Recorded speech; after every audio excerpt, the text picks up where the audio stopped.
नमस्कार, ATN live में आपका स्वागत है। मैं हूं चंदन।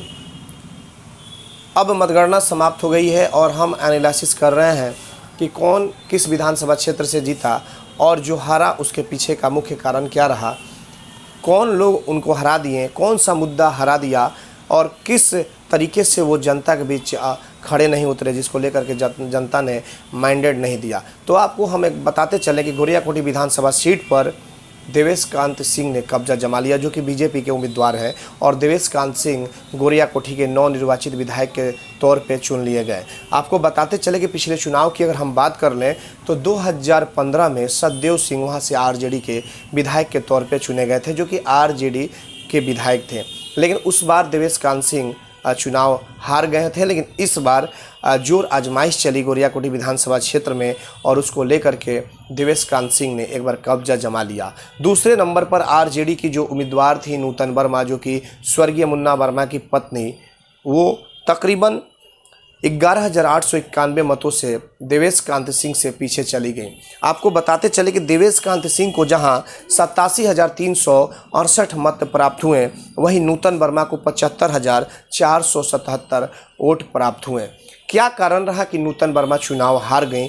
कई तरह की चर्चाएं क्षेत्र में चल रही थी। हालांकि बीच में जिस तरीके से रामायण चौधरी लगातार दौरा कर रहे थे, कैंपेनिंग कर रहे थे, नॉमिनेशन कर दिए थे, लोगों को यह लग रहा था कि रामायण चौधरी 12 से लगभग 15,000 तक वोट ले सकते हैं, और इसको लेकर के कहीं ना कहीं एक प्रेशर बना उन पर। और तेजस्वी यादव की जब सभा हुई लखनी नबीगंज में, तो रामायण चौधरी अचानक मंच पे दिखे और तेजस्वी यादव ने नूतन वर्मा के समर्थन में उन्हें बैठा दिया, और उसके बाद से राजनीतिक जो यहाँ की थी वो गर्म हो गई। तो आपको बता दें कि उसके बाद स्थिति जो हुई वो क्लियर हो गया कि नूतन वर्मा चुनाव जीत सकती हैं, क्योंकि जो समीकरण दिखाई दे रहे थे, जैसे कि कुशवाहा समाज का जो वोट था, वो पिछली बार की अगर हम बात कर लें वो वोट बीजेपी का बेस वोट था। लेकिन इस बार आपको हम बता दें कि जब कुशवाहा समाज से जब कैंडिडेट आए तो ऐसा लगा कि कुशवाहा समाज पूरी की पूरी उनके साथ नूतन वर्मा के साथ चली जाएगी। उसके बाद से जादव जो है वो चले जाएंगे, मुस्लिम समाज जो है वो चले जाएंगे, क्योंकि लगातार हिना साहब भी लगातार कैंपेनिंग कर रहे थे, वो समाज साहब भी कैंपेनिंग कर रहे थे नूतन वर्मा के लिए। नूतन वर्मा की एक अपनी पहचान थी उस क्षेत्र से। लेकिन इन सभी चीज़ों को जनता ने दरकिनार कर दिया और अंत में देवेश कांत सिंह को ही अपना नेता बनाते हुए वहाँ से चुनाव जिता दिया और देवेश कांत सिंह विधायक बन गए। सतदेव सिंह का टिकट कटा, उसके बाद से ये भी गोलबंद हो गए। लगातार ये भी कैंपेनिंग कर रहे थे, जनता के बीच जा रहे थे, और ऐसी चर्चा है कि सतदेव सिंह का टिकट काटना जो था वो कहीं ना कहीं राजद के लिए महंगा साबित हो गया, और इसी को लेकर के नूतन वर्मा को चुनाव हारना पड़ा। और जहाँ तक आपको बताते चले कि सतदेव सिंह जिस तरीके से जो दावा कर रहे थे उतने वोट तो नहीं आए, लेकिन शायद ऐसा लग रहा है कि इनका जो अपना जो वोट था, यह वोट शायद बीजेपी की तरफ कन्वर्ट कर गया, जिसको लेकर के बीजेपी को 87,368 मत मिले और नूतन वर्मा को 75,477 मत भी मिले। कई तरह की चर्चाएं चली चुनाव को लेकर के, तरह तरह की चर्चाएं, अफवाहें भी चलती रहती हैं, कई तरह की चर्चाएं चली, कई आरोप भी लगे। जैसा कि लगातार आरोप सतदेव सिंह लगा रहे थे कि नूतन वर्मा के जो पति थे मुन्ना वर्मा, जो स्वर्गीय, जो जिनका निधन हो गया, तो जब जनार्दन सिंह सिग्रीवाल का जब चुनाव था, महाराजगंज से बीजेपी को उम्मीदवार थे, तो सतदेव सिंह का कहना था कि ये लोग आरजेडी के होकर के मगर बीजेपी को मदद किए। तो तमाम तरह की बातें वहाँ पर सामने आई। और नूतन वर्मा को जब टिकट मिला तो कई लोग, उसके पहले से कई लोग थे कि जब सतदेव सिंह का टिकट कटेगा तो वहाँ पर कई लोगों को टिकट मिल सकता है। कई नामों की चर्चा थी, रामायण चौधरी का नाम था, रेणु यादव का नाम था, मानिक चंद्र राय के लड़के रविंद्र यादव का नाम था, ऐसे कनेन अहमद का नाम था। कई नामों की चर्चा थी कि इन्हें ही टिकट मिलेंगे। लेकिन जिस तरीके से जब इन्हें टिकट मिला, अचानक से नूतन वर्मा को टिकट मिल गया और उसके बाद से यह क्षेत्र में भी आने लगी, लगातार हिना साहब इनके लिए दौरा भी करने लगी, तो ऐसी उम्मीदें थी कि इनको सिंपैथी वोट भी मिल सकता है मुन्ना वर्मा के नहीं रहने के कारण। लेकिन कुछ ऐसा हुआ नहीं और देवेश कांत सिंह वहाँ के विधायक बन गए। तो कुल मिला जुला करके जो स्थितियाँ जो उत्पन्न हुई, उससे यह एनालिसिस के माध्यम से लग रहा है कि जो लोग इनसे जो नाखुश दिखे जब इनको टिकट मिला, तो कहीं ना कहीं उन तमाम लोगों को अपने साथ लेकर के आना चाहिए था। लेकिन ऐसा लग रहा है जिस तरह के तरीके से रिजल्ट है कि ये सामने एक साथ नहीं आ सके। कहीं ना कहीं अंदरूनी कुछ कलह थी जिसको लेकर के नूतन वर्मा को हार का सामना करना पड़ा।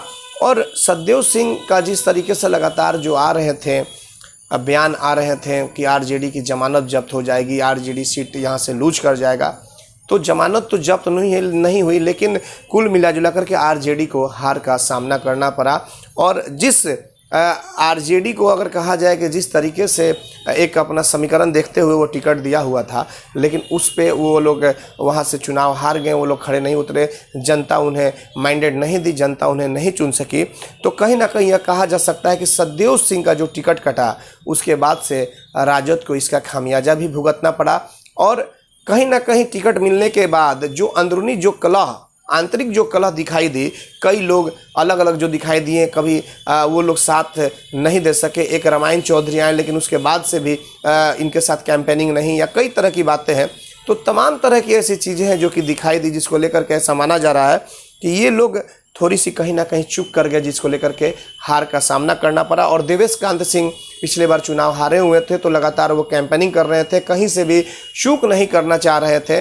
और इससे यह भी एक जिस तरीके से देवेश कांत जी को देखा गया पिछले बार कि कुछ दिनों पहले चुनाव के दरमियान ही कि एक कहीं जलसा था माइनॉरिटी समाज का और वहाँ भी ये गए हुए थे, तो कहीं ना कहीं माइनॉरिटी समाज भी कुछ खफा थी, जिसको लेकर के कनैन अहमद भी लगातार सवाल पे सवाल उठा रहे थे कि किसी अगर कैंडिडेट को दे दिया गया रहता जो समर्थक था आरजेडी का, तो हम लोग साथ देते, लेकिन किसी को नहीं दिया गया। कनैन अहमद का यह भी कहना था कि हमारे नाम पे मुहर लग गई थी, लेकिन हमारा टिकट अचानक कट गया।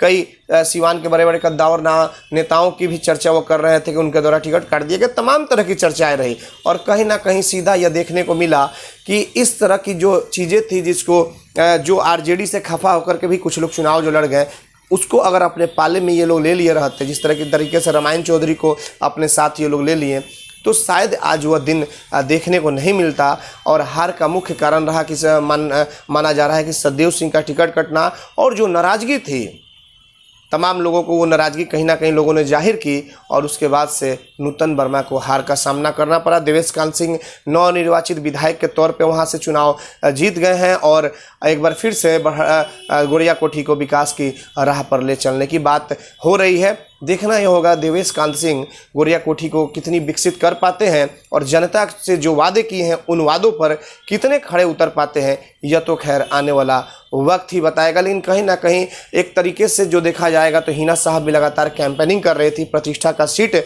बना हुआ था, लेकिन लोगों ने माइंडेड नहीं दिया, जिसको लेकर के देवेश कांत सिंह यानी कि बीजेपी ने अपना झंडा गोरिया कोठी की सीट पर गाड़ दिया। और ऐसे ही एनालिसिस की तरह की तमाम जो खबरें हैं, अपडेट, कहां से कौन जीता, किस सीट से जीता, कैसे हार हुई, कितने से क्या बढ़त हुई, बढ़त का कारण क्या रहा, हार का कारण क्या रहा, तमाम तरह की एनालिसिस जो होगी हम आपको एटीएन लाइव के माध्यम से दिखाते रहेंगे। और एटीएन लाइव को आप देखने के लिए यूट्यूब पर जाएँ, atnlive.in को सब्सक्राइब करें ताकि तमाम जो भी अपडेट खबरें हैं वो आप तक हम पहुंचाने का काम करते रहें। नमस्कार।